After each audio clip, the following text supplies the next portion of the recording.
Don't forget to like, comment, and subscribe. Hit the bell for new stories. In the glittering metropolis of Varen, an intergalactic hub for the brightest and most powerful species, the streets were alive with a hum of activity.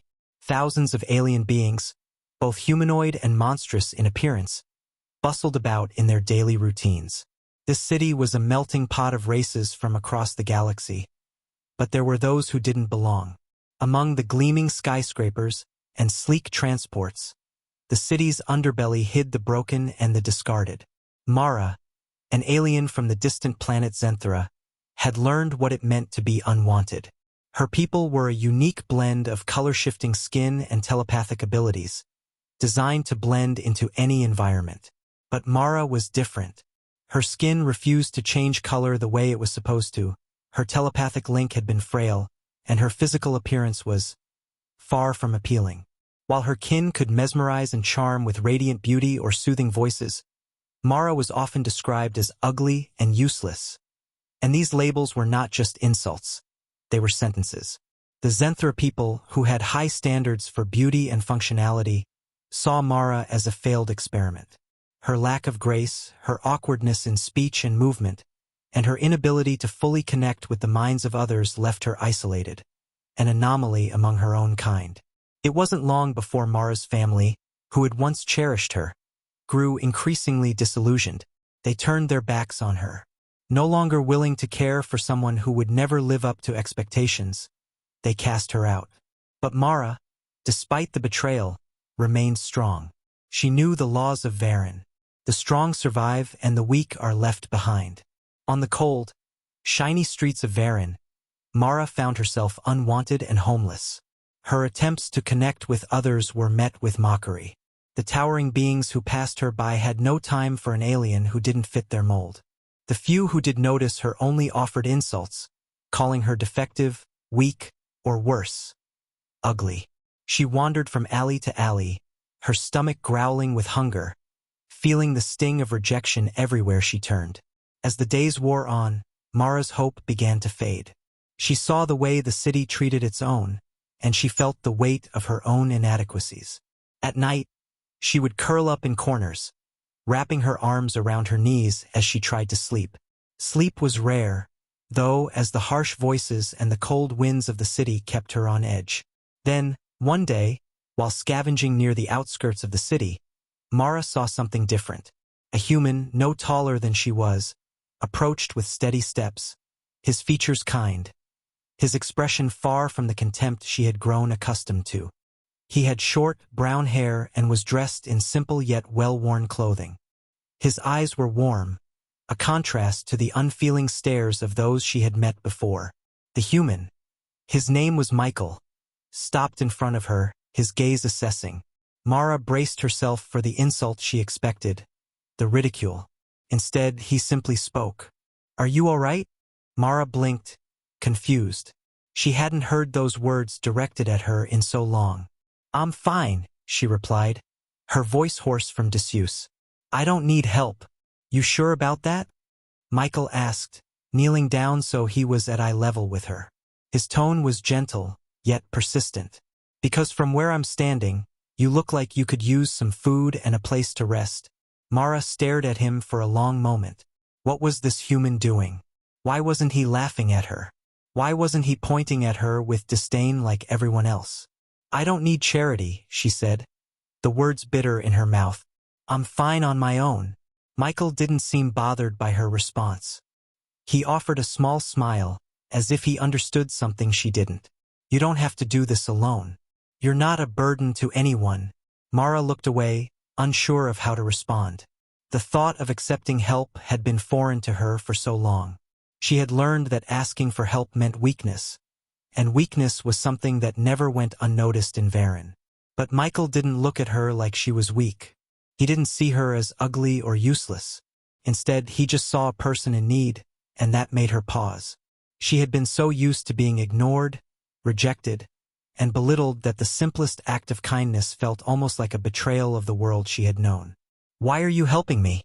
Mara finally asked, her voice barely above a whisper. "Because everyone deserves help," Michael said. "No one should be left on the streets." Not you, not anyone. Mara didn't know how to process the words.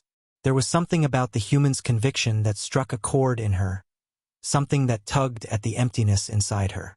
But she couldn't let herself believe in it. Not yet. I'm not worth saving, she muttered, more to herself than to him.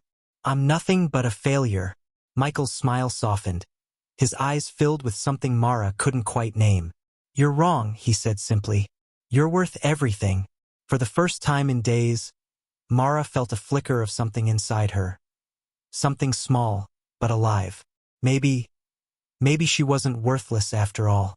And maybe, just maybe, this human Michael could show her a world beyond the rejection and scorn that had defined her life so far. As Mara stood, still unsure but desperate for something different, she followed Michael, step by tentative step, into the unknown. Little did she know that her journey was just beginning, and that the compassion of one human would be the key to unlocking her potential in ways she could never have imagined. Michael led Mara through the twisting streets of Varen, his steps light and confident as they moved away from the cold shadows of the alleys. The hustle and bustle of the city continued around them, but for the first time in what felt like forever, Mara was no longer alone. The noise of the city seemed to fade as she focused on Michael, wondering what would come next.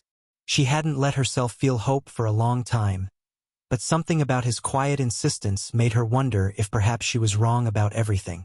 Where are we going? She asked, voice tentative as they approached a quieter part of the city. The towering structures of Varen started to give way to lower, simpler buildings, many of which were covered in vines and plants that seemed out of place in such a technologically advanced world. My place, Michael replied simply. I have food, a place to rest. It's not much, but it's enough. Mara hesitated. She had learned never to trust anyone too easily. Her species, despite their empathic abilities, had been raised in a society that valued beauty and usefulness above all. She didn't fit into that mold, and she had learned to distrust those who offered something without wanting something in return. Michael was no different. Wasn't he just trying to get something from her? Yet, as they walked together, there was no pressure, no hidden agenda. Just a quiet determination that seemed to radiate from him, and it disarmed her. They arrived at a modest building at the end of a narrow street, tucked away in a corner of the city where the gleaming towers seemed far less oppressive. Michael opened the door, motioning for Mara to enter first. Inside, it was cozy, the walls lined with shelves that held books and oddities from across the galaxy. A fire crackled in the corner, casting a warm glow across the room. There was a worn couch against one wall, a small table in the center of the room, and a kitchen nook where the smell of something delicious filled the air. Mara stood in the doorway, unsure of how to react. This was so different from the cold, metallic streets she had come from. The space felt human, warm, and inviting. She could hardly believe it was real. Sit down, Michael said, gesturing to the couch. I'll get you something to eat. Why are you doing this? Mara asked again, unable to suppress the question that had been nagging at her since they left the streets. I don't deserve this. Michael turned to her, his hands busy as he set up a small pot over the fire. Of course you do, he said, his voice firm but gentle. You deserve kindness, just like anyone else. No one should have to suffer alone. Not even you. Mara sat down slowly, the exhaustion from the past few days catching up with her. The weight of hunger and sleeplessness seemed to lift with each passing second she spent in this strange new space. She had expected to feel more out of place, more disconnected from the world around her. But for some reason, here in this small, humble space, she felt something she hadn't felt in years. Peace. As Michael worked, he talked. His voice was soft, steady, and it had a rhythm that made Mara feel oddly comforted. I'm from Earth, he said, glancing over at her with a smile. A planet you probably don't hear much about. It's a bit chaotic, but it's home. My family was always about helping people, you know? I grew up with the idea that everyone deserves a chance, even if they don't ask for it. Mara didn't know what to say to that. Earth. She'd heard the name before, of course. A human colony world, relatively new, located on the far edge of the galaxy. She had heard the stories of the humans, short-lived compared to other species, often underestimated but relentlessly resourceful. "Why did you leave Earth?" Mara asked, her voice quiet but curious. "Why come here, to Varen?" Michael paused for a moment, his expression turning thoughtful. "I was part of a mission. We were sent to help broker peace talks between a few different species, but the politics got ugly, and I ended up staying. I never really wanted to leave, but—" He shook his head. "Sometimes, life doesn't go as planned." Mara nodded. She understood that well. Her life hadn't gone according to plan either. She had been cast out, forgotten, and abandoned. And now, here she was, in the home of a human she barely knew, with nothing to offer him but her presence. It felt strange, like something out of a dream. Michael brought over a bowl of warm food and set it in front of her. It smelled rich and savory, and her stomach growled in anticipation. But Mara hesitated. She wasn't used to being treated this way, wasn't sure if she should accept the gift or not. Still, the hunger was too strong to ignore. "Go ahead," Michael encouraged, his voice light. "Eat. It's not much, but it should help." Mara took the bowl, her fingers trembling slightly as she lifted it to her lips. The first bite was a revelation. Warm, hearty, comforting. It was simple food, but it tasted like nothing she had ever had. For a brief moment, she forgot everything else. The cold streets, the mocking voices, the crushing loneliness. She felt human in a way. It was a feeling she had never known in all her years. "Thank you," she murmured, unable to keep the words from escaping. Michael smiled warmly, sitting down across from her with his own bowl of food. "No need to thank me. It's just food, Mara. It's what everyone deserves."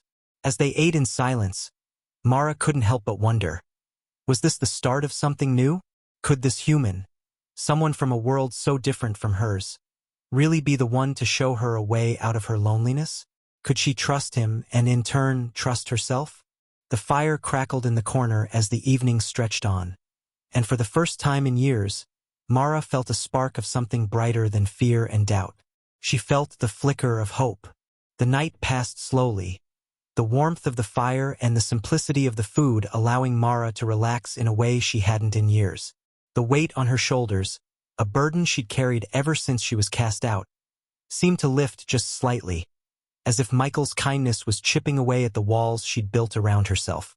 Her thoughts, once chaotic and filled with self-loathing, began to quiet, replaced by a new feeling she couldn't quite place. She sat there, staring into the fire, her mind adrift. Michael had returned to his seat across from her, quietly finishing his meal, seemingly content in the silence that filled the room. She found herself wondering about him, about Earth, about the world he came from. He seemed so different from anyone she had ever known. His patience, his empathy.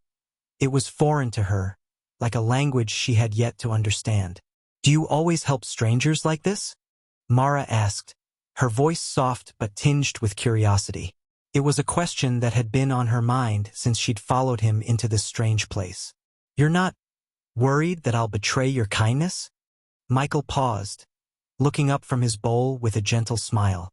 "I don't really see it as helping strangers. To me, it's just doing what's right. People don't always need to prove their worth to deserve help. Maybe they need help because they've been hurt too many times." Mara didn't know how to respond to that. She had spent most of her life in a world where worth was measured by how useful or beautiful one could be. In her society, failure was not only a personal disgrace, it was a public one. She had been taught that there was no place for the weak, the unremarkable, the ugly. "I'm not like you," Mara said, almost absent-mindedly. "I don't belong here. I wasn't made to be this way." Michael tilted his head, his gaze steady as he leaned back in his chair. "No one's born perfect, Mara. We all have flaws. But that doesn't mean we're useless." Her eyes flickered toward him, and for a moment, she felt something stir inside her. She had heard those words before, but they had never felt as real as they did now. "You don't understand," she said, shaking her head, her voice growing more desperate. "I was cast out. My family, my people, they didn't want me. They said I was useless." Michael didn't seem surprised.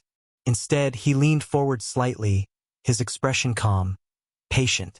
I don't know your people, but I know that no one is born without purpose. Even if you don't know what that purpose is yet, it doesn't mean it doesn't exist. Mara felt a knot form in her throat. She had never allowed herself to think about what her purpose might be, not since she had been abandoned by her family. The idea that she might still have a purpose, something beyond simply surviving, was almost too much to bear. Why are you being so kind to me? Mara asked, her voice barely above a whisper. You barely know me. I don't deserve your help. Michael's eyes softened, and for the first time, Mara saw something in him that wasn't just kindness. It was understanding. A deep, unspoken understanding, as if he had experienced pain and loss of his own, something that mirrored her own. Maybe I don't know you completely, he said quietly, but I know what it feels like to be cast aside. I know what it feels like to be called useless, to think that you'll never matter. Mara stared at him, her heart racing. How could he understand? How could anyone understand the depths of her isolation? Yet, as she looked into his eyes, something told her he wasn't just speaking empty words. He had lived through something that had left a scar on him, just as her own scars ran deep. They sat in silence for a long while, the fire crackling between them. It was a silence that wasn't uncomfortable but filled with the weight of unspoken emotions.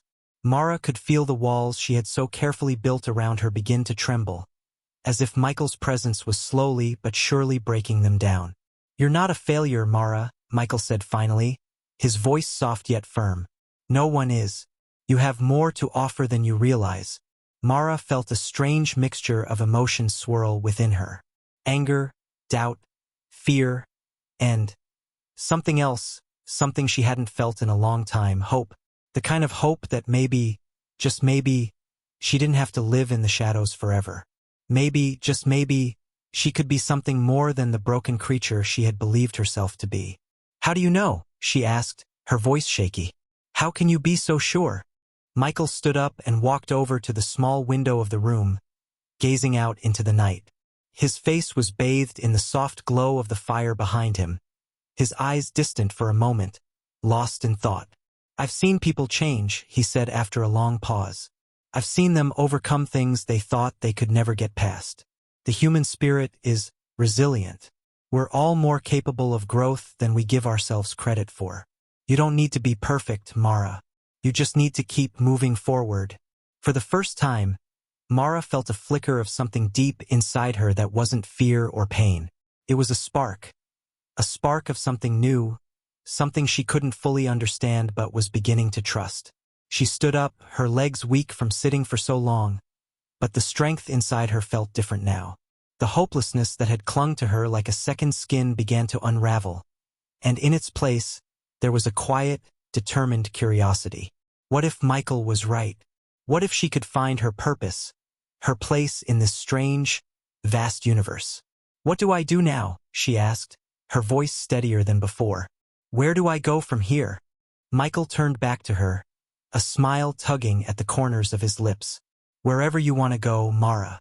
The future is yours to choose. And for the first time, Mara felt a sliver of certainty in her heart. Maybe, just maybe, she was ready to take that first step forward into the unknown. With Michael's guidance, she could find a new path, one that wasn't defined by her failures but by the possibilities ahead. The following days were a blur for Mara. She found herself adjusting to a new rhythm, one that felt strangely human. Michael had shown her more of the city, introducing her to small shops, eateries, and people who treated her with respect, something she had almost forgotten existed.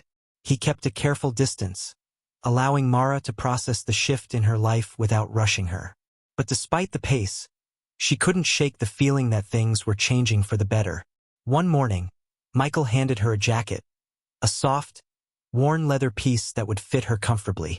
You need to look presentable, he said, giving her a slight, reassuring smile. And it'll keep you warm while we go out. Mara had always avoided drawing attention to herself, afraid of the stares that came with her appearance.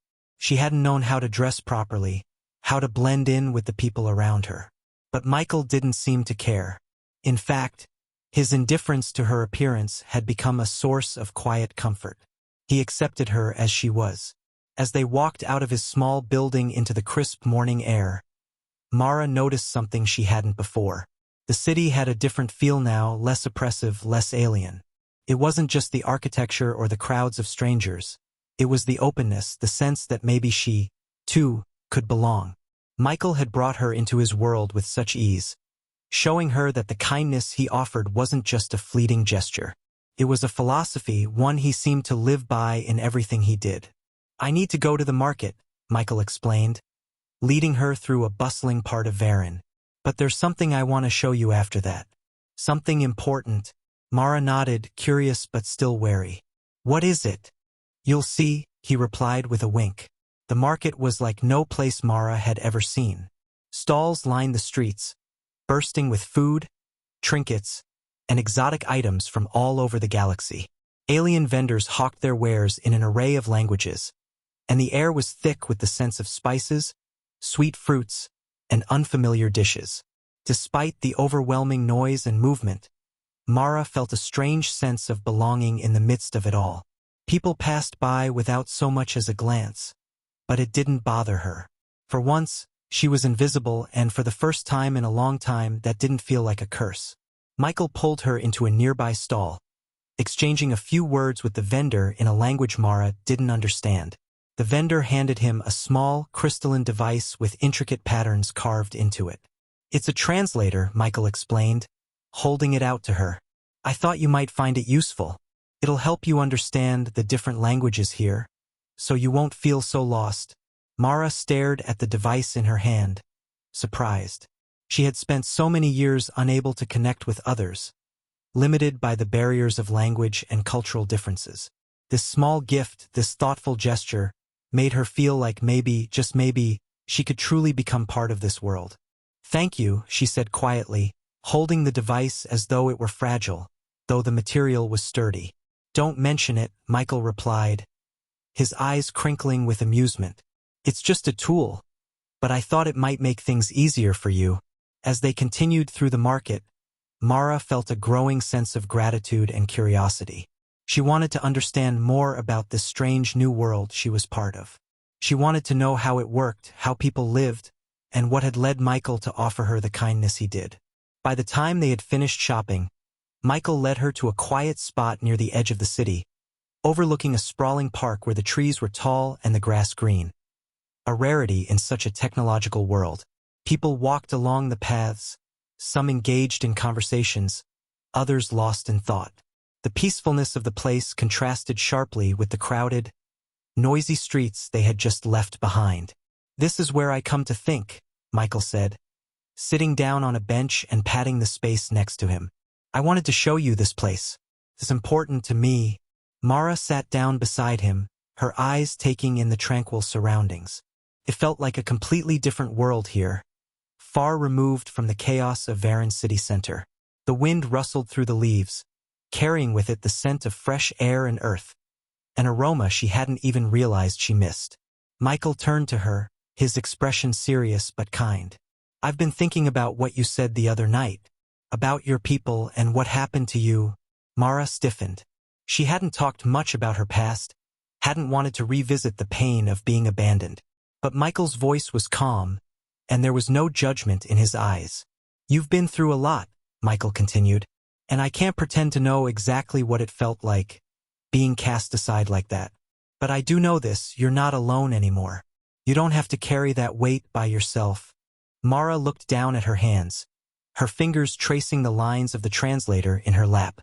She wanted to believe him, wanted to trust that she could let go of the past, but the memories clung to her like thorns.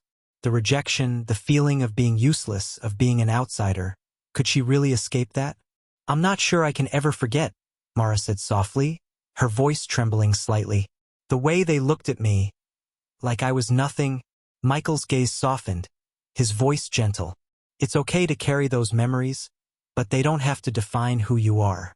You get to choose who you are, Mara. You're not that person anymore. You don't have to be." The words hit her harder than she expected. She felt a shift deep inside, like the first crack in a wall she'd built around her heart. Was it possible? Could she really change? Could she truly leave her past behind? You said I don't have to be perfect, Mara whispered. But what if I never find out what I'm meant to do? What if I'm just lost? Michael smiled, his eyes filled with quiet encouragement. The beauty of life is that you don't have to have everything figured out right away. Just take it one step at a time. Learn, grow, and find your own path. And if you stumble along the way, that's okay. I'm here, Mara. You're not alone. For the first time in a long while, Mara allowed herself to believe that maybe, just maybe, she didn't need all the answers. Maybe she could learn to walk her own path, even if it was uncertain. And with Michael beside her, she no longer felt like the weight of the world was on her shoulders. As they sat in silence, the park around them alive with soft sounds and movement, Mara finally let go of some of the fears that had gripped her for so long. She wasn't defined by the past anymore. The future was waiting, and she was ready to take that first step into it. Mara woke the next morning to the soft sounds of the city stirring outside the small window of Michael's home. The sun was just beginning to rise, casting a golden glow over the streets, and for the first time in as long as she could remember, Mara didn't feel like an outsider.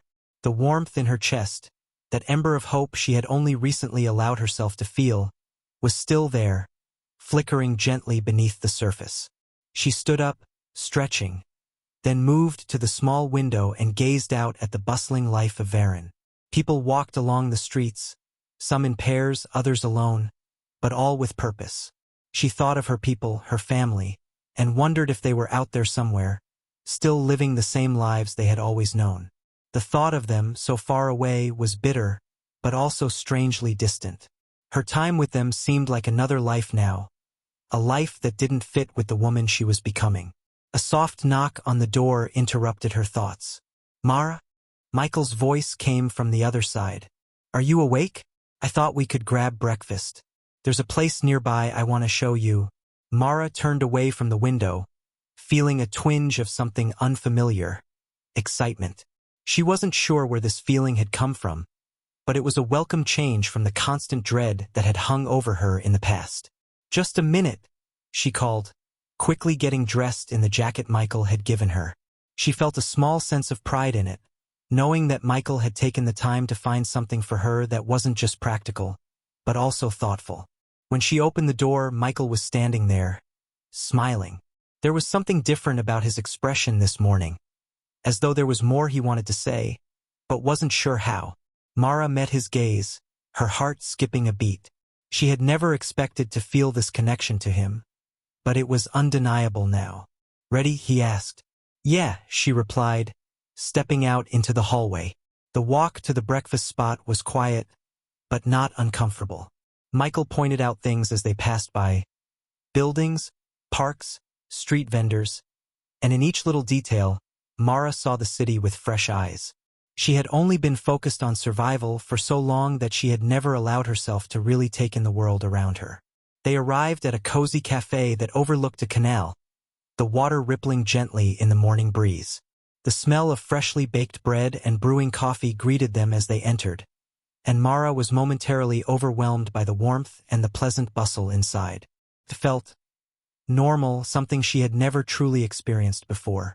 She had always been an outsider, and now she was standing here, just another person in a sea of faces.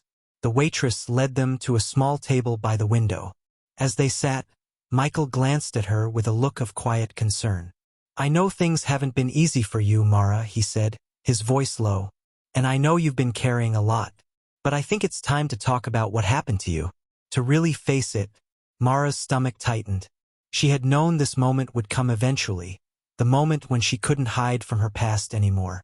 But she had hoped that maybe, with enough distance, she could avoid it. She had built so many walls around herself, each one a layer of protection against the pain, the rejection, and the cruelty that had followed her throughout her life. I don't want to talk about it, she said, her voice almost a whisper, her eyes avoiding his. I don't want to relive it. Michael didn't press her. He simply nodded and gave her a moment to collect herself. The waitress returned with their order, simple but delicious, warm bread and fresh fruit, and placed it in front of them. Michael didn't rush her. He allowed the silence to settle between them, as if waiting for her to find the courage to speak. When Mara finally looked up, her eyes met his and something shifted. She saw the quiet understanding in his gaze, the same understanding that had given her the strength to believe in herself again. She wasn't alone. Not anymore. I wasn't always like this, she said slowly, her voice barely above a whisper. I wasn't always cast aside. She paused, trying to find the words. I was born into a society that values perfection above all else. Beauty, strength, power. My people, my family, they saw me as a failure. Michael didn't interrupt. He let her speak at her own pace, his expression patient and unjudging. I was born different, Mara continued, her voice trembling slightly. Not like them. I didn't have the strength they wanted, the beauty they demanded. I wasn't perfect, so they rejected me. They said I was useless, and I believed them. She paused, a lump forming in her throat. The pain, the isolation. It all came rushing back, and for a moment, she was back there, cast aside and abandoned, left to fend for herself in a world that didn't want her. Michael reached across the table, his hand resting gently over hers. You are not useless, Mara. You are strong in ways you don't even realize. Mara looked down at their hands, a strange warmth spreading through her chest at his touch. She had never known what it was like to be held, to be supported in this way. It felt like a dream, like she was waking up from a long nightmare. I don't know how to move forward, she whispered, her voice breaking. I don't know how to leave all of this behind and be something else. Michael's grip tightened ever so slightly, offering her a quiet reassurance. You don't have to do it alone, Mara. We all have to learn to let go of the past in order to move forward. And I'll help you. Promise. Mara stared at him, feeling the weight of his words settle deep within her. Could it really be that simple? Could she truly leave behind the pain, the rejection, and start anew? I'm scared, she admitted, her voice barely audible. What if I fail again? What if I'm just broken? You're not broken, Michael said firmly, his voice unwavering. You've been through more than most people could handle, and yet here you are, still standing. That's strength. And that's not something anyone can take away from you. For the first time, Mara felt the tears threaten to fall, not out of sadness or fear, but because of something else, something far more vulnerable. Hope. She realized that, for the first time in her life, she wasn't alone in this struggle. Michael believed in her, and that belief was beginning to seep into her heart. As the moments passed, Mara slowly began to understand something she hadn't allowed herself to consider before. She was not defined by her past. She could choose who she wanted to be, and maybe, just maybe, she could build a future that was hers alone. And so, with Michael by her side, Mara made a promise to herself. She would face the past, but she would no longer let it control her. The future was hers to shape, and for the first time she felt like she had the strength to do it. The weeks that followed were a whirlwind of changes, each day feeling like a small step toward reclaiming a life Mara had long thought lost. With Michael's encouragement, she began to explore the city in ways she hadn't before. Every corner of Varen revealed something new. A bustling square filled with street performers, a quiet garden nestled between towering buildings, and a cafe where the scent of freshly brewed tea mixed with the hum of animated conversations. Each discovery was a reminder that the world around her was vast, full of possibilities. One morning, as they walked along the river's edge, Michael suggested they visit a community center where people from all walks of life came together to share their skills and passions. He had spoken of it before, calling it a place of healing for those who had been marginalized or forgotten. It was a place that offered the promise of second chances. I think you'd like it, Michael said, glancing at Mara as she walked beside him. There are people there who've overcome all kinds of struggles. You might find your place there. Mara hesitated. She wasn't sure what she was looking for yet, and the idea of opening up to a group of strangers made her nervous. The fear of rejection, of being seen as weak or useless, still lingered at the edges of her mind. I'm not sure I'm ready for that, she admitted, her voice quiet. Michael slowed his pace, stopping to face her. He studied her expression with an intensity that made her heart race. You don't have to be ready for everything all at once. It's okay to take small steps, Mara. You don't have to rush. She wanted to protest, to say that she wasn't ready to confront that part of herself yet. But Michael's words had always been a steady anchor in the storm that had once been her life. Slowly, she nodded. I'll go with you, she said, the words feeling like a promise to herself as much as to him. The community center was located in a quieter part of the city, where the hum of traffic gave way to the peaceful sounds of nature. It was a modest building, painted in calming shades of green and blue, with windows that let in the light.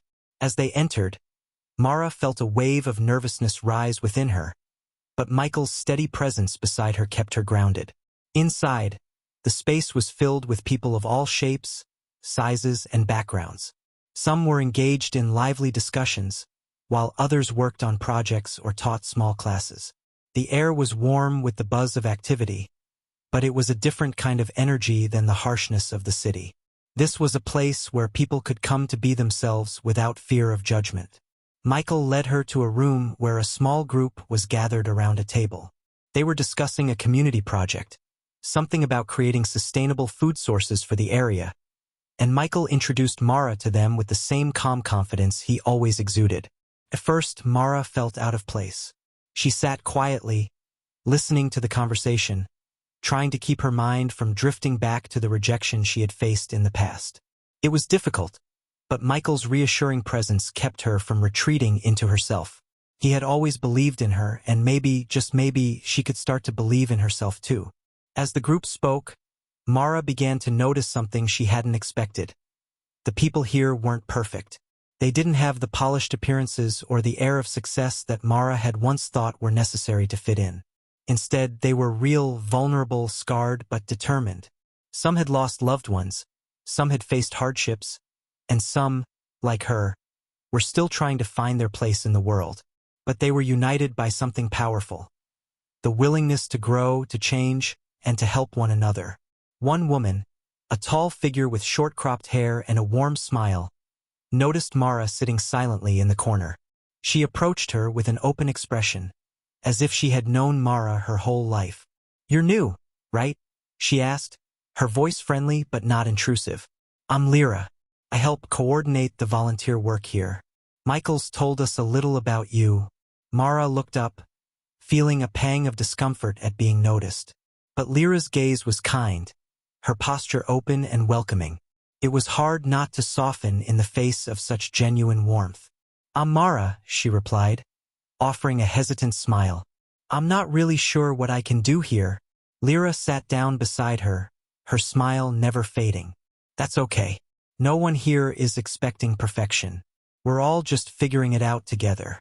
But if you're interested, there's always something to help with. No pressure. Just a place to be yourself." Mara's heart began to race, her thoughts swirling. She had been so afraid of opening up to others, of being seen as weak or incapable. But here, in this place, no one seemed to care about her past. They didn't look at her with judgment. Instead, they saw her potential not as a tool or an object, but as a person. "Maybe I'll help out," Mara said softly, her voice still unsure, but the words felt like a tentative step forward. Lyra's face brightened. "That's the spirit. It's all about taking it one step at a time." The meeting continued, and for the first time in what felt like forever, Mara felt a sense of belonging. She didn't have to prove herself to anyone here. She was allowed to be herself, flawed, uncertain, and still in the process of becoming. As they left the community center that afternoon, Michael turned to her, his expression curious. "How did it feel? You seemed more relaxed in there." Mara glanced at him, feeling the stirrings of something new inside her. A warmth, a sense of possibility. It felt, okay, better than I expected. "I don't know what I'm supposed to do yet, but I don't feel like I'm being judged." Michael nodded, a knowing smile tugging at his lips. "That's the first step. You're already further than you think." They walked together in silence, but this time, Mara didn't feel the weight of her past pressing down on her. The future was still uncertain, but it was full of possibilities. For the first time, she realized that she wasn't alone in this journey. She had Michael by her side, and she had found a place where she could begin to rebuild herself, one small step at a time. And for the first time in her life, she didn't feel like a failure. She felt like she was finally starting to understand her worth.